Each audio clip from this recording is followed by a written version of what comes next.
The year was 1892, and a town called Fall River in Massachusetts was bustling with the affluent homes and families. It was not the richest neighborhood in Massachusetts at the time. That title was reserved for the Hills. But it's doubtful anyone assumed any sort of murder could or would occur here. Nevertheless, all of this changed at 11:10 a.m. on August 4th in 1892. The day seemed normal enough, with the home's occupants having breakfast together that morning. It was said right after breakfast they began their routines and planned ventures for the day. But this day was a bit different, because the temperatures were so high. And back in the 1800s, it was common for both men and women to be completely dressed, head to toe, no matter what day it is, nor what temperature it was, especially in an affluent town like this.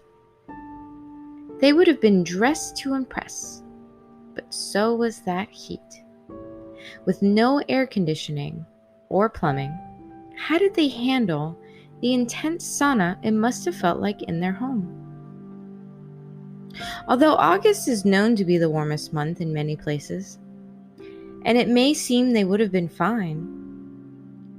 However, it was stated time and time again that August 4th in 1892, it was just unusually hot. Now here's the question. Was it hot enough to kill? Did the heat make someone crazy enough to kill Abby and Andrew Borden?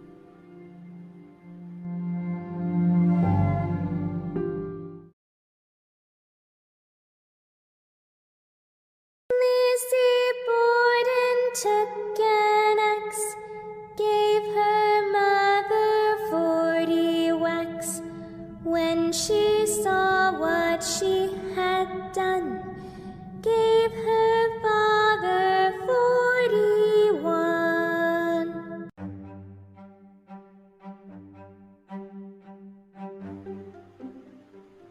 Hello, this is Caitlin from GBRLIFE of Crimes.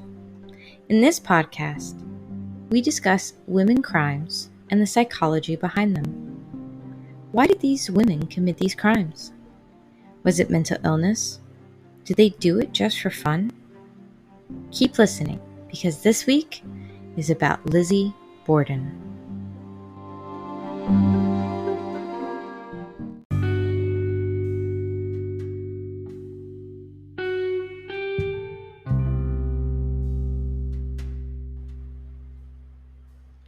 To understand the story, it's important to understand Mr. Andrew Jackson Borden. He was a descendant of a wealthy family, but he struggled financially when he was a young man until he was able to find his own wealth in several business ventures. But Mr. Borden was a frugal man. In a time when the wealth could afford many house servants, running water, electricity, the Borden household was without all of that.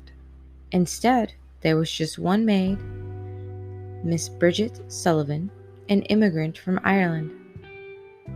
Mr. Borden didn't want to spend all of his money on luxury, even if the family could live in the richest part of town, the Hills, because he was worth $8.5 million in today's valuation. And he made his daughters live more modest lives, but not his wife.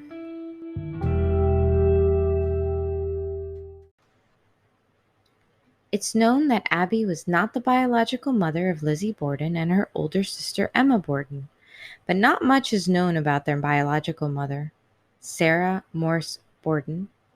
She met and married Mr. Borden, and they had 3 children together.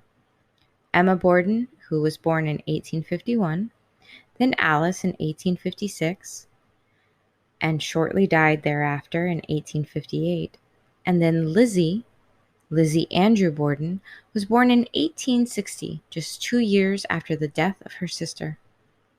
3 years after Lizzie's birth, Sarah Borden perished to uterine congestion and spinal disease. However, there is speculation that her death involved undiagnosed and non-treated bipolar disorder. Either way, Lizzie was only 3 years old at the time of her mother's death. And 2 years after that, her father married again to Abby Dufresne Gray. Emma was 14 years old, so her understanding of this marriage was probably a bit better. But a 5-year-old isn't going to completely fall in love with a new woman coming into the role of wife and mother. Lizzie wasn't entirely fond of her stepmother. She called her Mrs. Borden. Growing up, Lizzie was a continual, active member of her church, the Central Congregational Church, and she maintained her religious upbringing into adulthood. She was a Sunday school teacher to recent immigrants and a member of a few Christian women's groups. So she would have honored her father and mother as it was the Christian way. But when her father began giving her stepmother's family homes and money, it's understandable that Lizzie and her sister would be a bit angry at this, especially since they were not offered the same kinds of luxuries. There was said to have been arguments leading all the way up to August 4th, 1892. And a very commonly discussed argument was about pigeons. The religious Borden was keeping pigeons as pets who made their home in the Borden barn. But Mr. Borden wanted them gone, so he killed them. Was religion enough to forgive her father?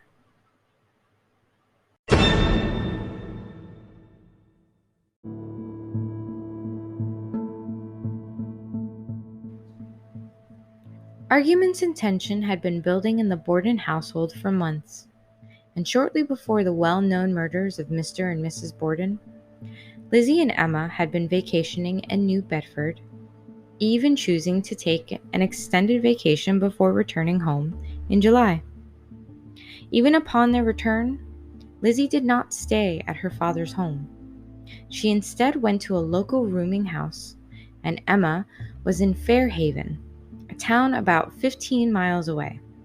But when she did return, the entire household became incredibly ill. Abby Borden thought and stated that she feared they were all poisoned because Mr. Borden was not a very well-liked man, especially with all of his business ventures.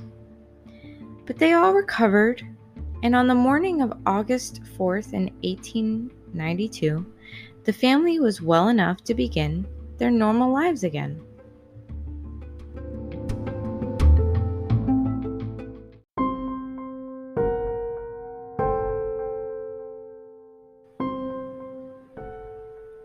Not well liked because of his business dealings, his frugal nature, and favoring his wife, Andrew Borden went about his day like it was going to be a typical day for his family.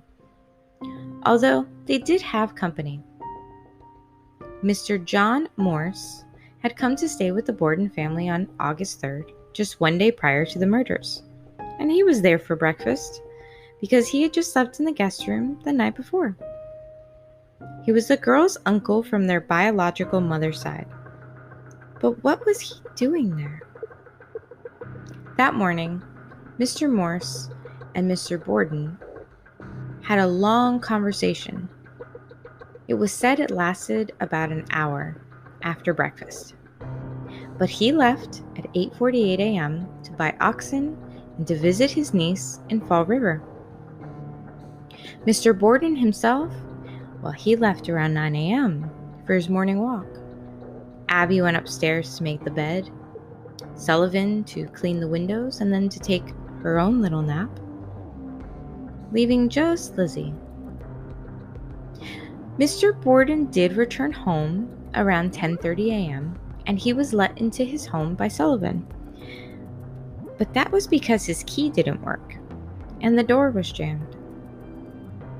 Either way, he decided to take a nap. And Lizzie appeared at this point. She stated herself that she helped her father take off his shoes and put his slippers on so that he could take his nap. Then she went outside to the barn around 10:58 a.m.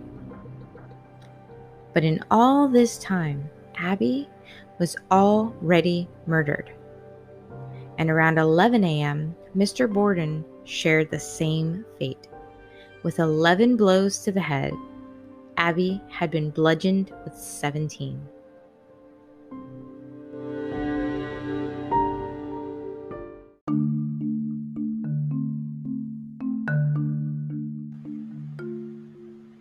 This podcast is brought to you by Caitlin from GBRLIFE LLC. If you want to hear more, be sure to subscribe to this podcast and feel free to find me on social media under GBRLIFE, and feel free to visit my website, gbrlife.com. This podcast is open to any sponsorships. Thank you for taking the time to listen. Back to this week's episode.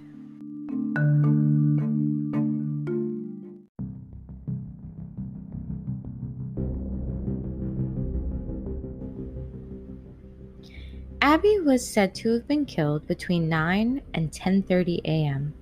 and Mr. Borden between 11 and 11:10 a.m. At 11:10 a.m., Lizzie called for Sullivan, who was in her room resting after cleaning the windows on the 3rd floor. Lizzie asked for Sullivan to call for the doctor because her father was dead, since someone had come in to kill him. But Lizzie did not want Sullivan to go into the room she was in. When the police officers arrived on the scene, they began questioning Lizzie and found her to be strange. She was not as emotional, and her story just kept changing, especially about how and when she found him. During the interview with police, she asked Sullivan to fetch her stepmother, who she thought had returned home from visiting a sick friend. Lizzie had stated that Abby had received a note about visiting a sick friend and thought that Abby had gone to see them. The neighbor, who had now found out about the murder, and Miss Sullivan went upstairs to get Abby and found her dead as well. That night, another friend of the sisters, Alice Russell, stayed in the home with Lizzie. Sullivan and their uncle, Mr. Morse, also stayed in the home, and the police were outside watching the home. They saw Lizzie and Alice enter the cellar with a kerosene lamp and a slop pail. And while both women went into the room and exited the room, Lizzie returned, and she seemed to be bent over the sink. But the officer was unable to say for sure that that's what she was doing. Either way, strange behavior from a woman whose stepmother and father were just killed. Was she trying to clean up the blood? What was Lizzie doing?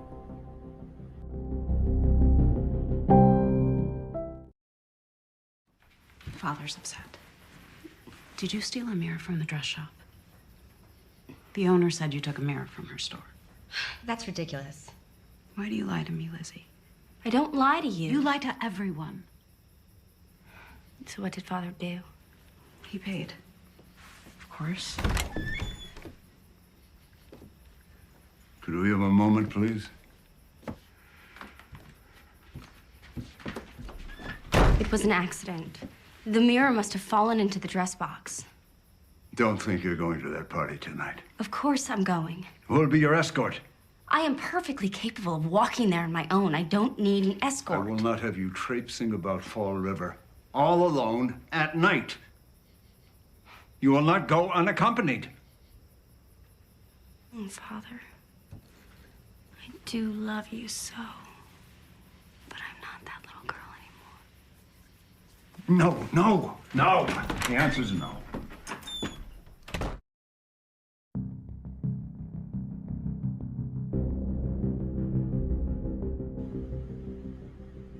Just 2 days after the murder, on August 6th, Lizzie was informed that she was officially a suspect of the murders.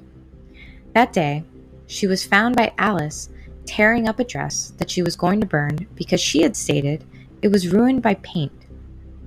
Then on August 8th, Lizzie appeared for an inquest hearing, but she was very anxious, so she was prescribed morphine. And while she was being questioned, she was so erratic that it even changed the minds of her own friends. as to whether or not she was innocent. They had previously stood by her side in her innocence until that hearing. And then on August 11th, now a full week after the murders, Lizzie was officially arrested and jailed.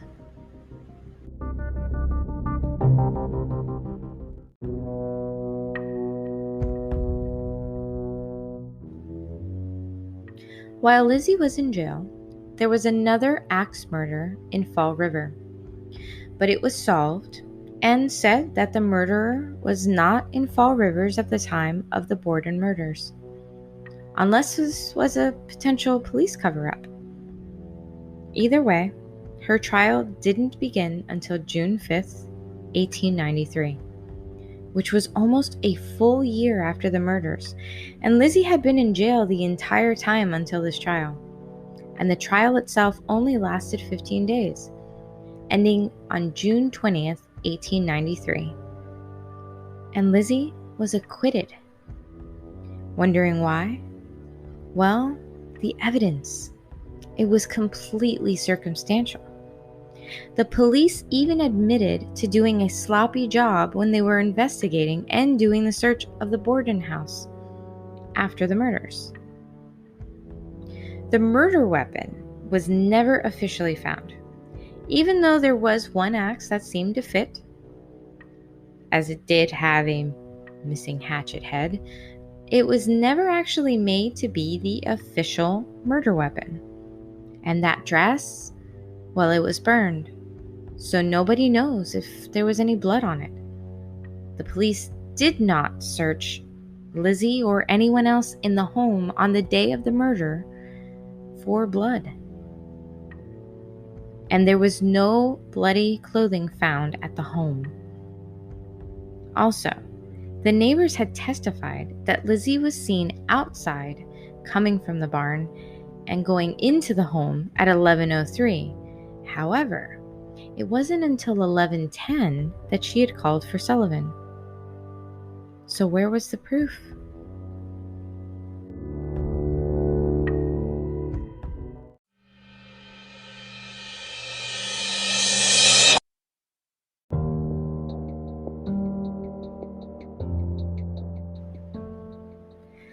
Lizzie may have been acquitted for the murders, but she was and still is the prime suspect of the murders.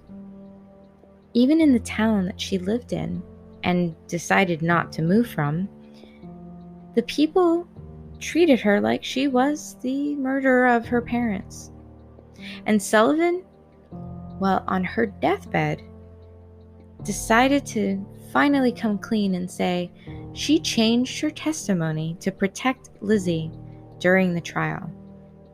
So Sullivan likely knew or saw something that wasn't said during any of the investigation. And there's been plenty of speculation as to why Lizzie killed her parents. Was it incest? Was it greed? There's just so many theories. Even about why her story kept changing. But there is one thing we know for certain, that we will never know, because everyone who was involved is long gone.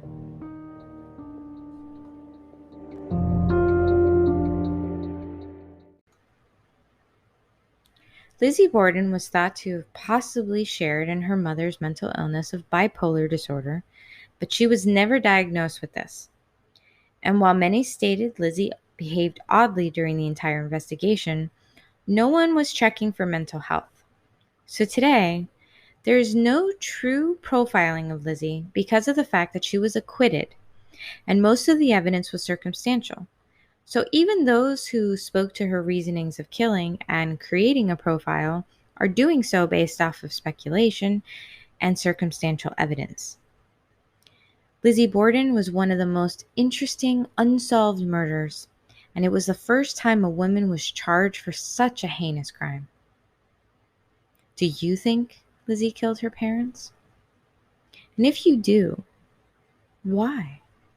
Was it incest? Was it greed? Did she just really hate her stepmother? There's also the speculation, that Lizzie was a lesbian and was caught. Will we ever know? Probably not.